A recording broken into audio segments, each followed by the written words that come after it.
Hello, my dear students and viewers. Today I am with the second class of preposition. How to use the appropriate preposition in English sentences. In the previous class, আগের ক্লাসে আমি দেখিয়েছি preposition এর কি, preposition কি, বাংলার সাথে কি সম্পর্ক, কিভাবে ব্যবহার করে, কেন ব্যবহার করতে হয়, কোথায় কোথায় কি ধরনের প্রিপোজিশন ব্যবহার করতে হয়, সেগুলো আমি তোমাদেরকে সব দেখিয়েছি। এখন এই ক্লাসে এটা হচ্ছে প্রিপোজিশনের সেকেন্ড ক্লাস এবং লাস্ট ক্লাস, এবং এই ক্লাসে আমি বাকি পুরোটাই বলে দেবো। আমার উল্লেখযোগ্য একই বোর্ডে এখানে দাঁড়িয়ে আছি আমি, যে প্রিপোজিশনের আগের ক্লাসটা আগের বার দেখিয়েছি আমি প্লেস বা পজিশনাল প্রিপোজিশন, সেখানে সব ছবি দিয়ে দিয়ে দেখানো আছে। এই ছবিটা যদি মনের ভিতরে গেঁথে নিতে পারো তাহলে জায়গার জন্য কি প্রিপোজিশন বসে সেটা কখনোই ভুল হবে না। এবার আমি দুই দাগে আসি, যে ম্যানার, যেটা আমি ফার্স্ট বোর্ডে দেখিয়েছিলাম। ম্যানার মানে বিশেষ এক ধরনের পদ্ধতি বা একটা উপায়, এর জন্য আমরা প্রিপোজিশন ব্যবহার করি। যেমন উদাহরণ দিই, যে আমরা যখন কোনো কাজ করি তো সেই কাজটা করার জন্য আমরা বিশেষ কোনো বস্তুর সহায়তা নিই, আমরা সাহায্য নিই, যে নিয়ে আমরা কাজটা করি। যেমন ওখানে দ্বিতীয় সেন্টেন্সটা লেখা ছিল যে আমি কলম দিয়ে লিখছি, অর্থাৎ লেখার জন্য কলমের সাহায্য নিয়েছি। আবার চাষিরা মাঠে লাঙল দিয়ে চাষ করছে, এই যে লাঙলটার সাহায্য নেওয়া হলো। বা আমি গাড়িতে এসেছি, এই যে গাড়ির সাহায্য নেওয়া হলো। যখন আমরা এই যে সাহায্য নিই বা কারো দ্বারা বা উপায়ে আমরা কোন একটা কাজ সম্পন্ন করি, তখন এটাকে কিন্তু আমি আর ওই জায়গাবাচক প্রিপোজিশন বা সময়বাচক প্রিপোজিশন আমি বলবো না, এটা হচ্ছে একটা উপায় বা পদ্ধতিবাচক প্রিপোজিশন। তাই এখানে লেখা আছে ম্যানার বা পদ্ধতি। কাজে আগে আমি যখন প্রিপোজিশনটা বসাতে যাচ্ছি তখন দেখতে হবে যে এটা কোনো ম্যানার বা পদ্ধতি বা সাহায্য নিয়েছি কিনা বা সাহায্য ঘটেছে কিনা, তাহলে আমার সেই ধরনের প্রিপোজিশন ব্যবহার করতে হবে। এর প্রিপোজিশন সংখ্যা বেশি না, খুবই কম। যেমন এখানে আমি দুটো ক্লাসে ভাগ করেছি, এক হচ্ছে এ, দুই হচ্ছে বি। একই লেখা আছে উপায়ে। উপায়ে উপায়ে তার মধ্যে এই এর সাব ক্লজ দেওয়া আছে 1 2, একটা লিখেছি উইথ, একটা লিখেছি বাই। উইথ মানে যার সাহায্যে কাজটা করি, যখন কোনো কিছু সাহায্য নিই, যেমন পেনের সাহায্যে লিখি তাহলে উইথ পেন। যেমন বলতে পারি যে লাঙল দিয়ে চাষ করি, তাহলে উইথ প্লাউ, এরকম দিতে হবে। আবার কখনো কখনো আমরা বাই ব্যবহার করি। বাইটা নর্মালি ব্যবহার করি যিনি কাজটা সম্পাদন করছেন তার আগে, মানে আমি পেন দিয়ে লিখছি কিন্তু লেখার কাজটা তো আমার দ্বারা হচ্ছে, তাই লিখতে হবে যে the sentence is written with pen by me, বা বাই কারো নাম, অর্থাৎ যে ব্যক্তি বা যে প্রাণী কাজটি সম্পাদন করেছে তার আগে বাই, এবং যে হাতিয়ার বা উপকরণের সাহায্য নিয়ে কাজটি সম্পন্ন করা হয়েছে তার আগে উইথ। এই হচ্ছে ব্যবহার। উইথের উদাহরণ আগে তোমরা দেখেছো, যেটা আমি বলেছিলাম যে অনেক কিছুই বলা যায়, যে I am writing with pen, আমি পেনের সাহায্যে লিখছি। আবার বললাম যে বাই যদি ব্যবহার করে এরকম হতে পারে যে the snake was killed with a stick by the boy. The snake was killed with a stick by the boy, অর্থাৎ লাঠির সাহায্যে ছেলেটির দ্বারা সাপটা হত্যা হয়েছে বা সাপটাকে মারা হয়েছে। তাহলে এখানে উইথ এবং বাই দুটোই আছে, এবং বয়ের আগে বাইটা ব্যবহার করেছি, অর্থাৎ একটা হাতিয়ার বা উপায়, কার দ্বারা, অর্থাৎ দ্বারা দিয়া।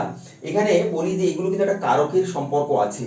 যখন আমরা, এটা হচ্ছে অ্যাকচুয়ালি কর্তৃকারকের তৃতীয়া বিভক্তি। কর্তৃকারক মানে কোনো কিছু দ্বারা যখন কার্য সম্পন্ন হয় তখন আমরা এটা কর্তৃকারকের তৃতীয় বিভক্তি হিসেবে আমরা এটাকে ব্যবহার করি। যেমন আগে যেটা প্লেস বা পজিশনাল প্রিপোজিশন ছিল, ওটা কিন্তু ছিল সবই হচ্ছে অধিকরণ কারক। অধিকরণ কারক মানে জায়গা নিয়েছিল সব। আর এটা হচ্ছে একটা বিশেষ পদ্ধতি, এটা হচ্ছে করণ কারক। যারা একটু বাংলা বোঝে বা না বুঝলেও চলবে, এখানে ছবি দেখলেই সব মনে পড়ে যাবে। এখানে তাহলে ম্যানার, এখানটা কোনো ছবি নেই, আমি ছবি দিইনি, এখানে ছবিটা দেওয়া যেত, কিন্তু জায়গাটা এত বড় এবং বিষয়টা যেহেতু সহজ, এই জন্য আমি আর মানে জায়গাটা নেই, বড় বলছে আমার জায়গা কম, এবং যেহেতু সহজ ব্যাপার এই জন্য আর ছবি দিই। তাহলে আমরা গেলাম যে উইথ এবং বাই। বাইয়ের আরেকটি উদাহরণ এখানে লেখা নেই, আমি একটা উদাহরণ দিচ্ছি, যে he comes here by bus. He comes here by bus, সে বাসে করে আসে। এখানে লক্ষ্য করো যে এখানে কিন্তু মানে বাসের দ্বারা নয়, মানে বাসের সাহায্যটা নেওয়া হচ্ছে, তাই এখানে কিন্তু উইথ না বসে বাই বসেছে। এখানেও কিন্তু আমরা বাই ব্যবহার করি। দ্বিতীয়, এই ম্যানার বা পদ্ধতি বি সাবডিভিশনে লেখা আছে এখানে সম্পর্ক। অনেক সময় সম্পর্কের জন্য যখন সম্পর্ক বোঝায় একটা জিনিসের সাথে একটা সম্পর্ক কি, আগে বললাম যে তার সাহায্য নিয়েছে, এটা সাহায্য না সম্পর্ক। যেমন বললাম ধরো চেয়ার আর চেয়ারের পা, তাহলে পার সাথে চেয়ারের পায়ের সাথে চেয়ারের একটা সম্পর্ক আছে। আবার বললাম দ্য পিপল অফ ইন্ডিয়া, মানে ভারতের মানুষ, তাহলে এই যে ভারত দেশের সাথে সে দেশের লোকের একটা সম্পর্ক আছে। তো এই সম্পর্ক মানে কে কার অংশ, একটা পার্ট, এটাকে বলা হয় সম্পর্ক। তো উদাহরণ দিলে আরো পরিষ্কার হয়ে যাবে। প্রথমে দেওয়া আছে অফ। এই অফ প্রিপজিশনটা প্রচুর ব্যবহার হয়। অফ ব্যবহার হতে গেলে কিন্তু র ষষ্ঠী বিভক্তি লাগে, র বা এর। যেমন যেটা আমি উদাহরণ দিচ্ছিলাম যে চেয়ারের পাটি ভাঙা, চেয়ারের পা, চেয়ার বলছি না চেয়ারের, তাহলে চেয়ারের সঙ্গে এর বা র যুক্ত হয়েছে, তাহলে চেয়ারের পা। এবার চেয়ারের পা ইংরেজিটা কি, এটা একটা ফ্রেজ করে তৈরি করতে, কি করে, পাটা হচ্ছে চেয়ারের অংশ, চেয়ারটা হচ্ছে মূল জিনিস। সবসময় আমরা যখন অফ বসাই ছোট জিনিসটা আগে বলতে হয়। তাহলে লেগ অফ দ্য চেয়ার, যেমন ভারতের লোক বা ইন্ডিয়ার মানুষ, তার ইন্ডিয়ার মানুষ, ইন্ডিয়া হচ্ছে দেশ বড়, মানুষ তারই অংশ, তাহলে পিপল অফ ইন্ডিয়া, ইন্ডিয়ার মানুষ, মানুষের ইন্ডিয়া নয়, ইন্ডিয়ার মানুষ বা ভারতের মানুষ, তাহলে ভারত শব্দের সঙ্গে র যুক্ত করেছে। তাহলে এখানে বুঝতে হবে তাহলে মানুষটা আগে আর ইন্ডিয়াটা পরে, পিপল অফ ইন্ডিয়া। তাহলে এইভাবে আমরা অফ ব্যবহার করি। যেমন যে উদাহরণটা দিলাম, যে আরো হতে পারে উদাহরণ, যে I saw a tiger of Sundarban, I saw a tiger of Sundarban, তার মানে সুন্দরবনের একটি বাঘ, সুন্দরবনটা মেন অংশ, ওটা পরে যাবে, তার আগে আসবে টাইগার, মানে সুন্দরবনের বাঘ, বনটার অংশ হচ্ছে বাঘ বা সেখানে বাস করে, তাহলে পার্ট বা অংশটা আগে, এখানে কিন্তু অফ। অর্থাৎ যেখানে আমরা অংশ বোঝাই, অংশ, ওই যে অংশ বোঝাতে অফ, তার মানে অংশ মানে সম্পর্ক রয়েছে সেখানে আমরা অফ দিই, হ্যাঁ, এবং তার একটা অধিকার রয়েছে সেখানে বলতে পারি। অংশ, মেন অংশটাই মনে রাখবে যে এটা র বা ষষ্ঠী বিভক্তি যদি র যুক্ত হয় অবশ্যই সেখানে আমাদের অফ দিতে হবে। দ্বিতীয় সম্পর্কের আরেকটি উদাহরণ দেওয়া আছে উইথ। উইথ প্রিপজিশনটি আমরা প্রায় ব্যবহার করি, উইথ মানে সাথে। যেমন একটু আগে যে পেনের উদাহরণটা দিয়েছিলাম সেখানে উইথ ছিল, আবার অন্য উইথও ব্যবহার করা যায়। যেমন I live with my parents, I live with my parents, আমার বাবা মার সাথে আমি বাস করি। এখানে সাথে সম্পর্ক, সাথে অর্থে সাথেটা খেয়াল করবে। বা বাবা বললো don't mix with the bad boys, বাজে ছেলেদের সাথে সাথে মিশবে না, তার মানে সাথে মানে সম্পর্ক, সম্পর্ক না হলে সাথে হয় না। ঠিক, আরেকটা ইম্পর্টেন্ট প্রিপজিশন ফর, আমরা ফর ব্যবহার করি। ফরের ব্যবহারের জন্য জন্য কথাটা মনে রাখো, জন্য যখন হয় তখন সম্পর্কের জন্য হয়। যেমন বললাম যে this gift is for you বা only for you, this gift is for you, এই গিফটটা তোমার জন্য, তা গিফটটা তোমার জন্য, তাহলে গিফটের সঙ্গে তার একটা সম্পর্ক আছে, তোমার এখানে ফর। তাহলে ফরটা আমরা নর্মালি কারোর জন্য বা সম্পর্ক অর্থে আমরা ব্যবহার করি, তাহলে এখানে এই জন্য কথাটা মনে রাখবে। তাহলে এই তো গেল ম্যানারের প্রিপজিশন, এই কটা মাত্র প্রিপজিশন। আশা করি যদি বুঝতে অসুবিধা হয় বারবার ব্যাকে এসে টেনে তোমরা ভিডিওটা দেখে নেবে। এবার তাহলে আমাদের প্লেস প্রিপজিশন গেল, ম্যানার বা পদ্ধতির প্রিপজিশন গেল। এবার আসছে আমি টাইম প্রিপজিশন। টাইম বা সময় বোঝানো হয়। সময়, ওখানে একটা 3 নম্বর উদাহরণ দিয়েছিলাম, সেখানে কিন্তু 8 AM যে লেখা ছিল যে you will come before 8 AM in the morning, তুমি সকালে 8টার আগে আসবে। তাই বিফোর 8 AM, বিফোর মর্নিং, তা মর্নিংটা নাউন বা 8 AM এটাও নাউন এবং তার আগে বিফোর দিয়েছি, অর্থাৎ সময়ের আগেও, সময়ও এক ধরনের নামবাচক শব্দ, তার আগেও কিন্তু আমরা প্রিপজিশন ব্যবহার করি। কিন্তু যদি কোথাও সময় উল্লেখ থাকে অবশ্যই তার প্রিপজিশন আলাদা, যেমন আমি এখানে লিখেছি, ছক করে দেওয়া আছে যে এখানে কিভাবে বসাবো। এবার যখন সময়বাচক কোনো নাউন দেখব তখন আমি সেই সময়বাচক নাউনের আগে কিভাবে প্রিপজিশন বসাবো, এটাকে বোঝার সুবিধার জন্য আমি সময়বাচক প্রিপজিশনকে এ এবং বি দুটো ভাগে ভাগ করেছি। এখানে এ লেখা আছে পয়েন্ট অফ টাইম, নির্দিষ্ট সময়। আমরা যখন সময় বলি দেখবে আমরা একভাবে বলি না, সেটা আমি উদাহরণ দিয়ে বুঝিয়ে দিচ্ছি। তাহলে এখানে এতে লেখা আছে পয়েন্ট অফ টাইম বা নির্দিষ্ট সময় আমরা উল্লেখ করে কথা বলি। আবার কখনো বলি পিরিয়ড অফ টাইম বা টানা সময় বলি, টানা সময়, দীর্ঘ সময় বলি, সেটা হচ্ছে পিরিয়ড অফ টাইম। উদাহরণ দিচ্ছি যে পয়েন্ট অফ টাইম, আমি যে আগে যে উদাহরণটা দিয়েছিলাম যে you will come before 8 AM in the morning, 8 AM in the, অর্থাৎ সকালে 8টার আগে বা 8 ইন দ্য মর্নিং, AM ওখানে না দিলেও চলে যেহেতু মর্নিং কথা উল্লেখ করেছে। তো এখানে যে এই যে নাউন অর্থাৎ একটা নির্দিষ্ট সময় বলেছে, সকাল উল্লেখ করে দিয়েছে, 8টা উল্লেখ করে দিয়েছে, শুধু ইন দ্য মর্নিং বলিনি, ইন দ্য মর্নিং বলেছে, 8টা এখানে টাইমটা উল্লেখ, এটা নির্দিষ্ট বলে। The man was born in 1985, তাহলে এখানে কিন্তু টাইমটা এই যে বর্ন 1985 এটা একটা নির্দিষ্ট সাল, তার আগে কিন্তু একটা ইন প্রিপজিশন দিয়েছে এখানে, এটা নির্দিষ্ট টাইম। আবার অনির্দিষ্ট টাইম বা পিরিয়ড অফ টাইম, টানা সময়, কি করে বোঝে টানা সময়, মানে একটা ডেট থেকে আরেকটা ডেট, মানে এটাকে বলে টানা সময়। যেমন কেমন, suppose we have been living here for 10 years, we have been living here for 10 years, আমরা এখানে 10 বছরের জন্য বসবাস করছি। এই যে এখানে ফর দিয়েছে 10 years, 10 years মানে এটা লম্বা পিরিয়ড, পার্টিকুলার কোনো সাল বা দিন বা তারিখ নয়, এটা একটা লম্বা পিরিয়ড। এই লম্বা পিরিয়ডটার আগে কিন্তু আমি এই লম্বা পিরিয়ডের আগে এটাকে বলা হয় যে পিরিয়ড অফ টাইম। এবার যদি পয়েন্ট অফ টাইম হয় কিভাবে ব্যবহার করছি, তারপর পিরিয়ড অফ টাইমে যাব। Point of time, point of টাইমে এখানে একটা আমি দাগ টেনেছি, দাগ টেনে এখানে একটা গোল একটা ব্ল্যাক একটা মার্ক দিয়েছি এখানে, যে এখানে লেখা আছে 8 AM, মানে এই পয়েন্টটাকে আমি বোঝাচ্ছি 8 AM। তার মানে কোনো ঘটনা, যে এক্সাম্পলটা আমি দিয়েছি যে মর্নিং 8 AM, অর্থাৎ নির্দিষ্ট সময় যদি এরকম বোঝায় তার আগে আমি অ্যাট ব্যবহার করব, তার আগে আমি অ্যাট ব্যবহার করব। যেমন এবার অ্যাট ব্যবহার করব নির্দিষ্ট টাইম, ওখানে এবার এখানে ওই যে এক্সাম্পলটা আমি দিলাম সেখানে কিন্তু ব্যবহার করেছি বিফোর, তার কারণটা কি, ওখানে পূর্বে কথাটা উল্লেখ ছিল। এখানে কিন্তু এই যে তে বাংলাতে লিখে রেখেছি, 8টাতে আসবে, 8টার পূর্বে বলছি না, 8টাতে ডট 8টা, তার জন্য এখানে অ্যাট, এখানে এই কারণে বিফোর নয়। তাহলে যদি নির্দিষ্ট টাইম তে বলে 8টায় আসবে, আবার ওখানে বলা যায় 8টার আগে আসবে, 8টার পরে আসবে, এরকম তো হতে পারে, তাহলে এখানে আগে বলেছি, তাহলে তার জন্য ওখানে বিফোর ছিল, এখানে 8টাতে আসবে, 8টায় আসবে, তাহলে এখানে হচ্ছে অ্যাট। এবার এখানটা লেখা আছে যে তাহলে ওখানে এক্সাম্পলটা কি হবে, ওটাকে চেঞ্জ করলে you will come at 8 AM in the morning, তাহলে বুঝতে হবে 8টাতে আসতে বলেছে, 8টাতে আসতে হবে। আবার যদি আমরা সিন্স এবং ফ্রম, সিন্স এবং ফ্রম প্রিপজিশন বসাই, কোথায় বসাই, এই উদাহরণটা এখানে চেঞ্জ করেছি, করে ডটটা একটা টানা দাগ, এখানে ডট লেখা আছে, এখানে লেখা আছে 8 AM মানে এই ডট।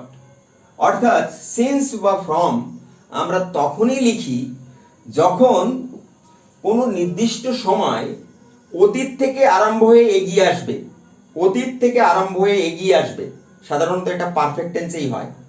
সিন্সটা কেবল পারফেক্ট টেন্সে হয়, ফ্রমটা যে কোনো টেন্সে হতে পারে পারফেক্ট টেন্স। যেমন একটা কথা এখানে একটা এক্সাম্পল দিচ্ছি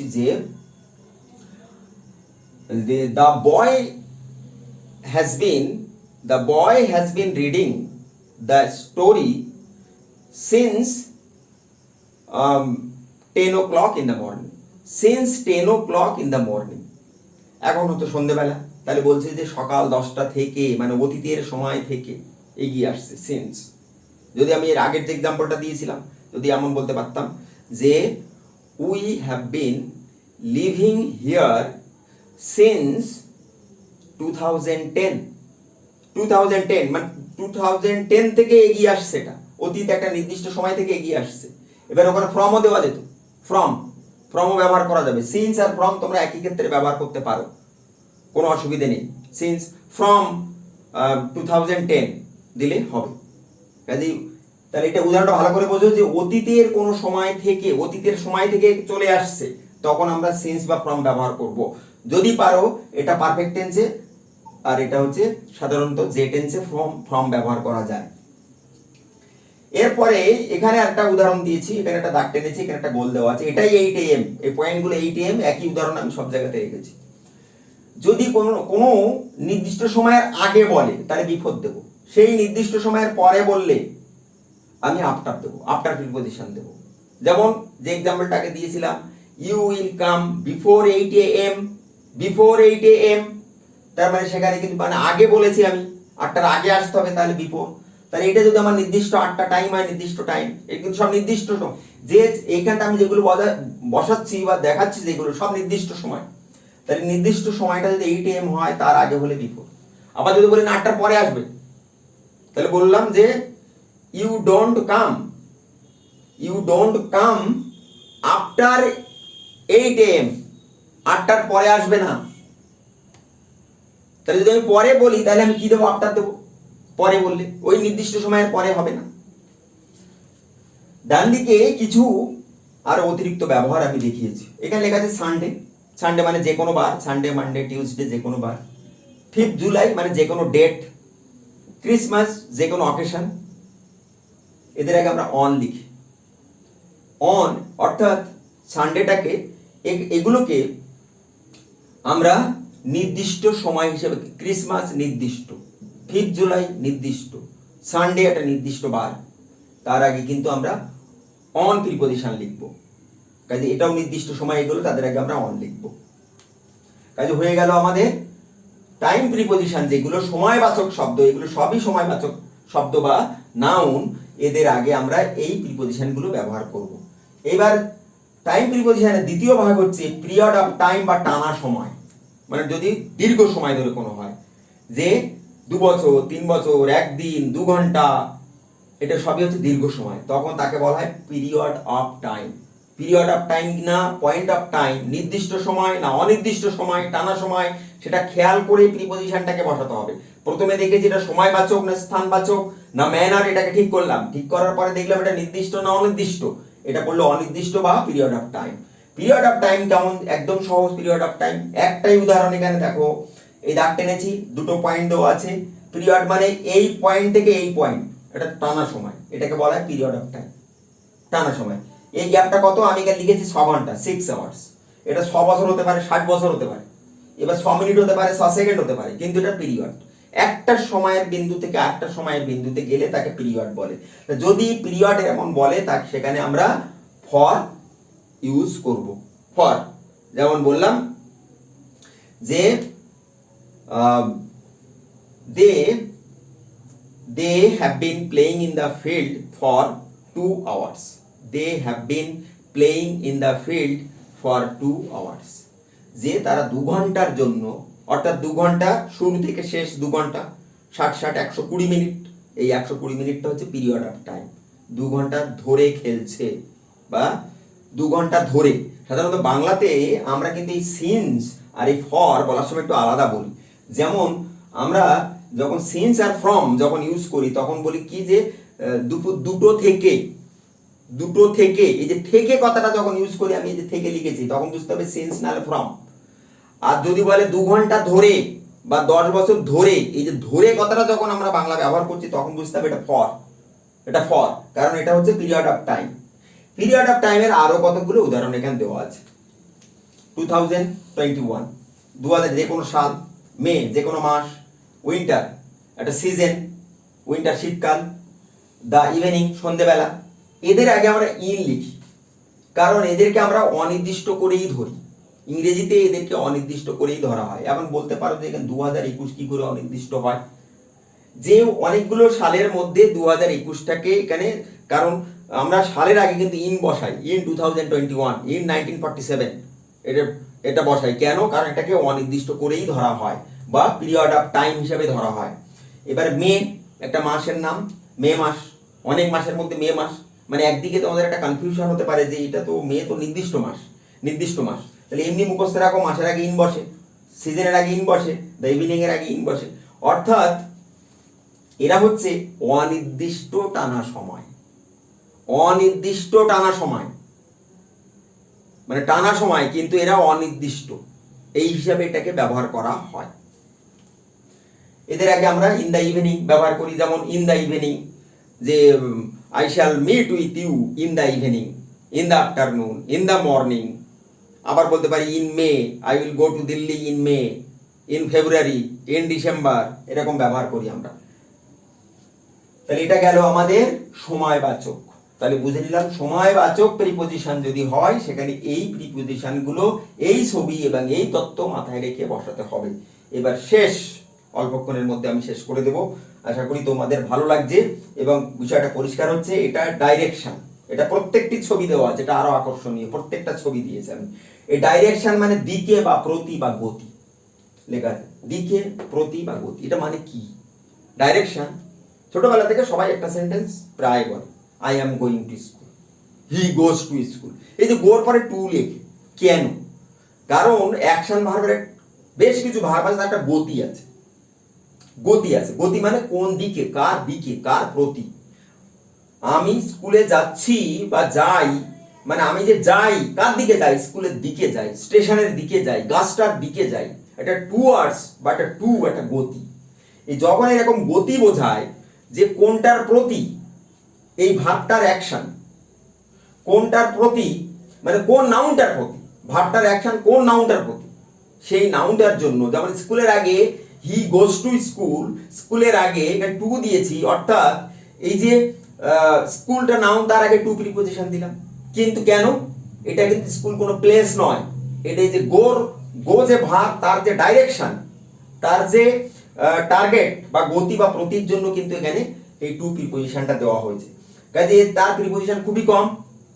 দেখো যেমন লেখা আছে যে টু আর টুয়ার্ডস, কোনো দিকে বোঝালে। সাধারণত বাংলাতে কে রে, এই দ্বিতীয় বিভক্তি থাকে, কে রে, যে স্কুলে মানে স্কুল কে, অর্থাৎ এরকম কে, কে রে অর্থাৎ কর্মের প্রতি আমরা কিন্তু এই বিভক্তিগুলো বা এই প্রিপোজিশনগুলো আমরা ব্যবহার করি। সেগুলো আমি আগের বোর্ডে ডিটেলস আলোচনা করেছি। এবার অর্থাৎ যদি কোন দিকে ভাবটা যাচ্ছে, ভার্বের কাজটা কোন দিকে, কোন নাউনের দিকে, যদি দিকে বোঝায় বা প্রতি বোঝায়, তাহলে সেখানে আমরা টু বা টুয়ার্ডস দেব। যেমন the man went towards the station, লোকটা স্টেশনের দিকে গিয়েছিল। The man went towards the station, এখানে টু দিলেও হবে। The man went to the station, এটা দিলেও হবে, অর্থাৎ স্টেশনের দিকে গতি তার। তারপরে লেখা আছে ফ্রম। ফ্রমের ছবিটা দেখে ভালো করে বোঝার চেষ্টা করো যে ফ্রম মানে হতে, মানে কোথার থেকে আসছে, হতে, কোথার থেকে। এই হতে, থেকে, চেয়ে, এই বাংলায় এগুলো হচ্ছে সব হচ্ছে অপাদান কারক। অপাদান কারকেরই বিভক্তিগুলো, হতে, থেকে, চেয়ে, মানে কোথার থেকে পাচ্ছি আমি। যেমন আকাশ থেকে বৃষ্টি পড়ে, গাছ থেকে পাতা পড়ে, ব্যাংক থেকে টাকা তুলি, রামের থেকে শ্যাম লম্বা। এই যে থেকে চেয়ে মানে কোথার থেকে জিনিসটা আসছে, কোন জায়গা থেকে। তিল থেকে তেল তৈরি হয়, মানে একটা জিনিস থেকে একটা জিনিস উৎপন্ন হয়। যখন কোনো একটা নাউন থেকে আর একটা নাউন উৎপন্ন হয়, তখন আমরা সেইটাকে বলি আমরা কিন্তু অপাদান কারক, এবং সেখানে কিন্তু আমরা এই ফ্রম প্রিপোজিশনটা ব্যবহার করি। ফ্রম, যেমন বললাম যে my friend will come from Delhi tomorrow. My friend will come from Delhi tomorrow, কালকে দিল্লি থেকে আমার বন্ধু আসবে।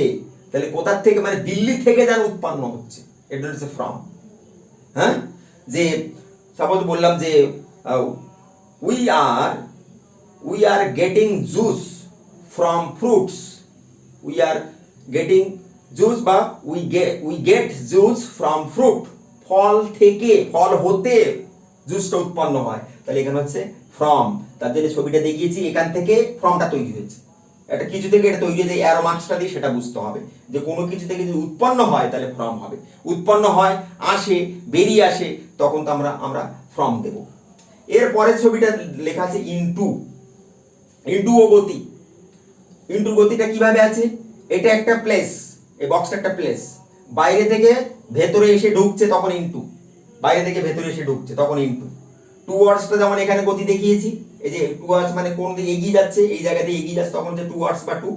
আর ইনটুটা বসছে বাইরে থেকে যখন ভেতরে ঢুকছে তখন ইনটু। যেমন উদাহরণ দিলাম যে he is entering into the room, তাহলে he is entering into the room, সে রুমের ভিতরে প্রবেশ করছে। The frog jumped into the pond, ব্যাঙটা পুকুরে লাফ দিয়ে পড়ল। তারপর ব্যাঙটা কোথায় ছিল? ডাঙায় ছিল। সে জলে গেল। তার মানে এক জায়গা থেকে আরেক জায়গায় পড়লো, এটাকে প্রবেশ করলো, জলে প্রবেশ করলো। লোকটা ঘরের ভিতরে প্রবেশ করলো, আগে তো বাইরে ছিল। তার মানে একটা আধার বা জায়গা থেকে অন্য জায়গায় যখন প্রবেশ করে তখন আমরা ইনটু, কাজে ছবিটা বুঝতে কোনো অসুবিধা নেই, বাইরে থেকে ভেতরে এসে প্রবেশ করছে, এখানে ইনটু দেবো। ইনটুর বিপরীত ছবি এখানে দিয়েছি, ভেতর থেকে বাইরে বেরিয়ে যাচ্ছে, ছবিটা দেখো। তবে out of, out of, please go out of the room, please go out of the room, রুমের বাইরে যাও, দয়া করে রুমের বাইরে যাও, মানে ভেতরে ছিল এতক্ষণ, বাইরে, তাহলে আউট অফ, আউট অফ দিয়ে দেবো। ঠিক তারপরে এখানে অ্যাক্রস লেখা আছে, অ্যাক্রসের পরে দেখো যে কোনাকুনি, মানে ক্রস করিয়ে দিয়েছেন। যে যদি কোনো নাউন যদি ক্রস করে, নাউন বা প্রোনাউন যদি ক্রস করছে কিছু একটা, মানে ভার্বটা, ভার্বের অ্যাকশন দিয়ে বোঝাচ্ছে যে ক্রস করছে। যেমন উদাহরণ দিচ্ছি, যে এক পার থেকে আর এক পারে, যে don't go, don't go across the road, don't go across the road without noticing the signal, signal না দেখে রাস্তা পার করো না, বা রাস্তার ওপারে যেও না। একদম রাস্তার এপার থেকে ওপারে যাচ্ছি, তো মানে আড়াআড়ি যখন পারে যাচ্ছি তখন কিন্তু আমরা অ্যাক্রস শব্দটা ইউজ করছি কিন্তু এটা। তারপরে আছে কি অ্যালং, এই যে অ্যালং কথা মানেটা হচ্ছে বরাবর, ছবিটা দেখে বুঝতে পারবে, এখানে বাংলা লিখিনি, অ্যালং মানে বরাবর, একদম বরাবর বেরিয়ে যাচ্ছে। যেমন বললাম যে the canal is gone along the road, তার মানে কি রাস্তাটা, ক্যানেলটা, খালটা রাস্তা বরাবর বেরিয়ে গেছে, মানে রাস্তার গা দিয়ে খালটা বেরিয়ে গেছে, তাহলে এটা অ্যালং। ঠিক এই ছবিটার মতো, অ্যারোসিন সাইনটার মতো, যে তার গা দিয়ে বেরিয়ে গেছে। আবার থ্রু, থ্রুটা এই সঙ্গে তফাৎটা কি, থ্রু মানে হচ্ছে যে ভেতর দিয়ে যাচ্ছে কিন্তু গিয়ে ওপাশে বেরিয়ে গেছে, বেরিয়ে গেছে, তার মানে এখানে আমরা থ্রু ইউজ করি। যেমন একটা এক্সাম্পল দিলাম, যে the man is going through the forest, অথবা the road has gone through the forest, রাস্তাটা বনের ভিতর দিয়ে গেছে, তার মানে বনের ভিতর দিয়ে সোজা বেরিয়ে গেছে, লোকটা বনের ভিতর দিয়ে বেরিয়ে ওপারে চলে যাচ্ছে, তার মানে এক্ষেত্রে আমরা কিন্তু থ্রু ব্যবহার করি। তাহলে এটা গেল আজকে সমস্ত প্রিপজিশন গুলো আমি বাংলার সাথে উদাহরণ দিয়ে, বাংলার সাথে বিভক্তির মিল দিয়ে আমি দেখালাম, ছবি দিয়ে দেখালাম, যে তোমরা যদি একবার থেকে দুবার ভিডিওটা দেখো আমি নিশ্চিত আর প্রিপজিশন বসাতে কোনো ভুল হবে না। তোমাদের আজকের এই প্রিপজিশনের ক্লাসটা কেমন লাগলো তোমরা আমার কমেন্ট বক্সে বা আমাকে জানাতে পারো কমেন্ট বক্সে, যদি কোথাও ডাউট থাকে আমি ক্লিয়ার করব। আর তোমাদের একটা কথা বলবো যে তোমরা লাইক, শেয়ার এবং সাবস্ক্রাইব অবশ্যই করবে আরো ভালো ভালো ক্লাস পেতে। আমার ক্লাসগুলো কিন্তু কোনো বিচ্ছিন্ন ক্লাস নয়, আমার ক্লাসগুলো পরপর সাজানো। এবং আমি আজকে 9 নম্বর ক্লাসে এসে আজকে এই ক্লাসটা দিলাম, তার কারণ আমি সেন্টেন্স তৈরি করা আগে শিখিয়েছি, এবার আমি সেন্টেন্সকে বড় করাচ্ছি। সেন্টেন্সকে বড় করতে গেলে প্রিপজিশন লাগবে, নাহলে নাউন প্রোনাউন জুড়বে না, তার জন্য আমি এবার এর পরের ক্লাসে আমি ধীরে ধীরে স্টেপ বাই স্টেপ সেন্টেন্সকে আরো কি করে বড় করে এবং বিভিন্ন শ্রেণীতে কি করে বড় করা যায় সেভাবে আমি কিন্তু আমার ক্লাসগুলো পরপর যুক্ত করা আছে। বিচ্ছিন্নভাবে শুধু আকর্ষণ পাওয়ার জন্য কোনো একটা ভালো টপিক তুলে ধরা নয়, আমি কিন্তু একদম বেসিক থেকে, জিরো থেকে আমি ধীরে ধীরে উপরের দিকে যাচ্ছি। তো আশা করি এরপরে আরো ভালো ভালো জিনিস তোমরা, আরো ভালো ভালো চ্যাপ্টার এবং আলোচনা তোমরা দেখতে পাবে। প্লিজ তোমরা লাইক করো, শেয়ার করো এবং কমেন্টস করো, অবশ্যই সাবস্ক্রাইব করতে ভুলবে না।